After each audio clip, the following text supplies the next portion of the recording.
ठहरिए, अगर कोई आपको ये कहे कि 7 दिन में सिद्धि, 21 रात में शक्ति, एक मंत्र और जीवन बदल जाएगा, तो ये वीडियो आपके लिए चेतावनी है, क्योंकि जो बात आज मैं बताने जा रहा हूँ वो तंत्र, योग और आध्यात्मिक परंपराओं की सबसे कड़वी लेकिन सबसे ज़रूरी सच्चाई है।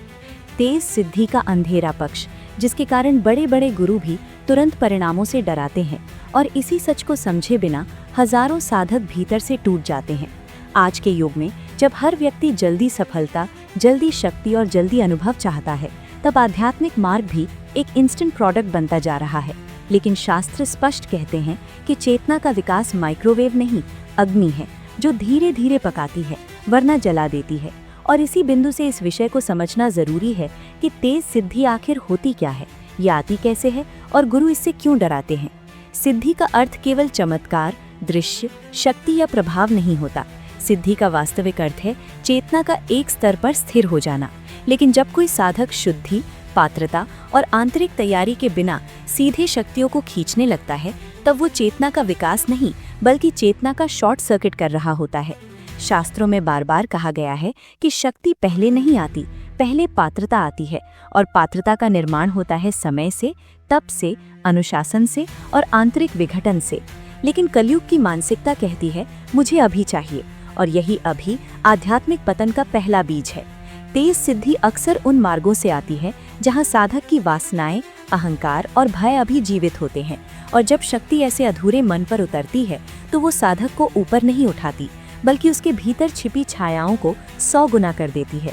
गुरु इसलिए चेतावनी देते हैं क्योंकि उन्होंने देखा है कि तेज परिणामों की चाह रखने वाला साधक सबसे पहले संतुलन खोता है, नींद बिगड़ती है, मन अस्थिर होता है, वास्तविकता और कल्पना के बीच की रेखा धुंधली होने लगती है, और साधक ये समझ नहीं पाता कि जो हो रहा है वो साधना का फल है या अवचेतन का विस्फोट।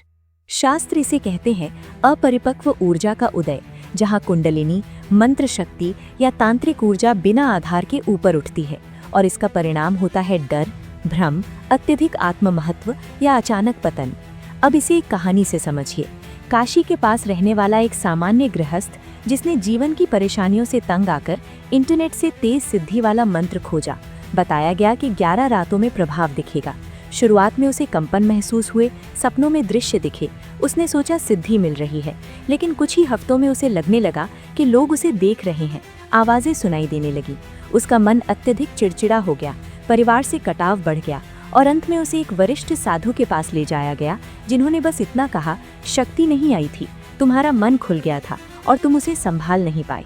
यही वो बिंदु है जहां गुरु चेतावनी देते हैं, क्योंकि तेज सिद्धि अक्सर साधक को भ्रम देती है कि वो चुन लिया गया है, विशेष है, दूसरों से ऊपर है, और यही अहंकार सबसे खतरनाक विष बन जाता है। गुरु जानते हैं कि वास्तविक साधना में वर्षों तक कुछ भी दिखता नहीं, कुछ भी होता नहीं, केवल भीतर की अशुद्धियां जलती हैं, और अधिकांश लोग इसी चरण में मार्ग छोड़ देते हैं। लेकिन जो इसी नीरस, कठिन, शांत मार्ग पर टिका जाता है, वही वास्तव में सुरक्षित पात्र बनता है। तेज सिद्धि का एक और अंधेरा पक्ष है ऊर्जा का उधार, जहां साधक ऐसी शक्तियों या प्रक्रियाओं से जुड़ जाता है जो तुरंत प्रभाव तो देती हैं, लेकिन बदले में मानसिक, भावनात्मक या कर्मिक मूल्य वसूलती हैं। और यही कारण है कि कई साधक अचानक सब कुछ खो देते हैं, धन, संबंध, स्वास्थ्य या स्थिरता, और उन्हें समझ नहीं आता कि साधना तो कर रहा था, फिर ये क्यों हुआ। शास्त्र इसे कहते हैं असंतुलित मार्ग का मूल्य, जहां विकास अंदर से नहीं बाहर से खींचा जाता है। गुरु इसलिए कहते हैं कि अगर कोई साधना आपको तेजी से विशेष महसूस करा रही है तो रुक जाइए, क्योंकि सच्ची साधना आपको पहले शून्य, साधारण और मौन बनाती है।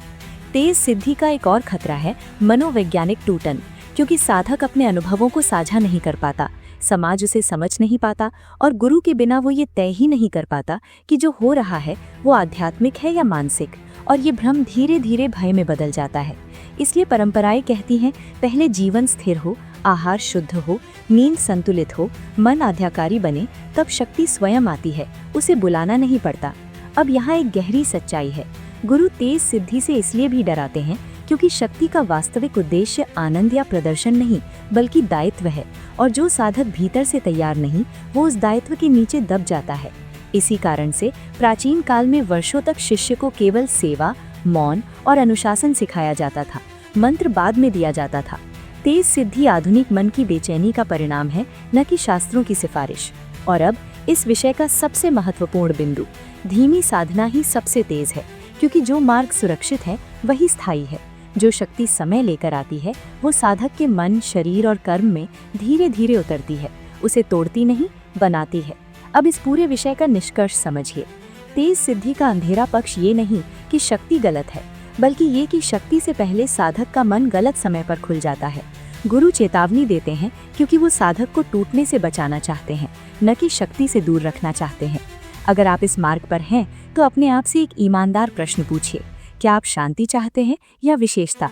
क्या आप मौन चाहते हैं या चमत्कार? क्या आप स्थिरता चाहते हैं या रोमांच? अगर उत्तर पहला है तो आप सही मार्ग पर हैं, और अगर दूसरा है तो रुकिए, क्योंकि तंत्र और योग खिलौना नहीं, अग्नि है। सच्ची साधना धीरे चलती है लेकिन गहराई तक जाती है। वो आपको तोड़ती नहीं, पुनर्गठित करती है। और यही कारण है कि असली गुरु हमेशा कहते हैं, जल्दी मत करो। अगर ये वीडियो आपके भीतर किसी भ्रम को तोड़ पाया है, किसी जल्दबाजी को रोका है, या आपको एक पल के लिए रुकने पर मजबूर किया है, तो यही इसका उद्देश्य था। अब आपकी बारी है। इस वीडियो को उन लोगों तक पहुंचाइए जो तेज सिद्धि के पीछे भाग रहे हैं। कमेंट में लिखिए, धीमी साधना सच्ची साधना, और चैनल को सब्सक्राइब कीजिए ताकि अगली बार जब कोई रहस्य सामने आए, आप अंधेरे में नहीं, समझ के साथ आगे बढ़ें।